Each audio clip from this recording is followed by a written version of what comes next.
Une majorité de touristes qui viennent passer leurs vacances en Thaïlande séjournent à bord de mer. Une des questions qu'ils posent souvent avant un premier bain, c'est « Il y a des requins en Thaïlande ?» Eh bien oui, il en reste quelques-uns. Décimés par une pêche intensive, les consommateurs d'ailerons de requins, c'est-à-dire la Chine n'étant pas très loin de la Thaïlande, plusieurs espèces ont été décimées. La Thaïlande a pourtant la particularité d'avoir ses côtes baignées par deux océans. À l'est, le Pacifique Nord, à l'ouest, l'océan Indien. D'autres requins pourraient venir remplacer ceux qui ont été pêchés, me direz-vous. Eh bien non, puisque leurs proies d'origine ont été surpêchées également. On ne va pas chasser dans un endroit quasiment désert. Mais rassurez-vous, que vous soyez plongeur en apnée ou en bouteille, vous aurez l'occasion d'en apercevoir quelques-uns pas vraiment dangereux. Nous voici à Koh Phi Phi. Voici notre première rencontre, un requin léopard. Calme et absolument pas dangereux pour l'homme. N'allez quand même pas mettre votre main dans sa gueule pour voir ce que cela donne. Voilà ensuite un pointe-noir. Comme le léopard, il aime les fonds rocailleux ou sableux. Ces deux espèces y trouveront leur proie, des petits poissons qui chasseront au lever et au coucher du soleil. Le pointe-noir a une véritable forme de squale, mais il ne dépasse pas 1,50 m de longueur.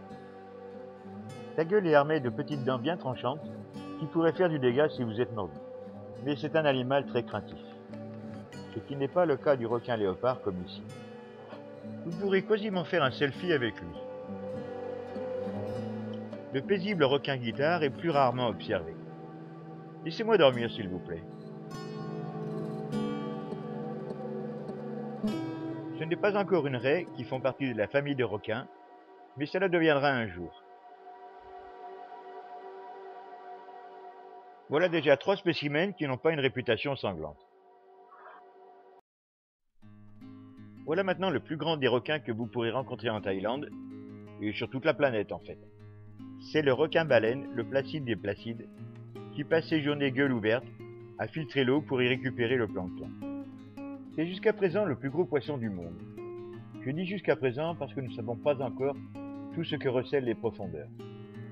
Il y a bien sûr des baleines bien plus grosses, mais je rappelle que les cétacés sont des mammifères et non pas des poissons.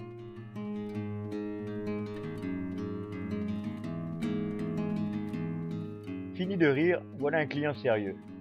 Le requin bulldog. Extrêmement rare en Thaïlande, donc rarement filmé, il a la réputation d'être le squale le plus dangereux de la planète. Il est massif, vorace, et ses dents n'ont rien à envier à celles d'un grand blanc. Mais ce monstre a des particularités qui lui sont propres. On le trouve dans toutes les mers du globe, et on peut également le trouver dans 1 mètre d'eau en train de chercher de quoi faire un repas. Autre particularité, il vit aussi bien dans l'eau salée, dans l'eau saumâtre que dans l'eau douce, ce qui fait qu'il peut remonter le cours des rivières et y rester très longtemps s'il trouve la nourriture qui lui convient, c'est-à-dire tout et n'importe quoi. Proie vivante ou charogne, tout est bon pour se remplir l'estomac. Voilà, j'espère que je vous ai rassuré. Mais si vous avez la phobie des requins après les dents de la mer ou open water, alors là je ne peux rien pour vous. Mais sachez qu'en Thaïlande, les requins les plus dangereux, on les trouve à terre et ils en veulent à votre argent. Vous en voulez un peu plus? Alors voilà le top 10 des 10 requins les plus dangereux de la planète. Toutes les organisations ne sont pas d'accord avec ce classement, à quelques éléments près, mais ça vous donne une idée globale sur ces carnassiers pas très sympathiques, il faut le dire. Un dossier d'infos animaux.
Merci à Nat Geo, le GSAF et le WHO.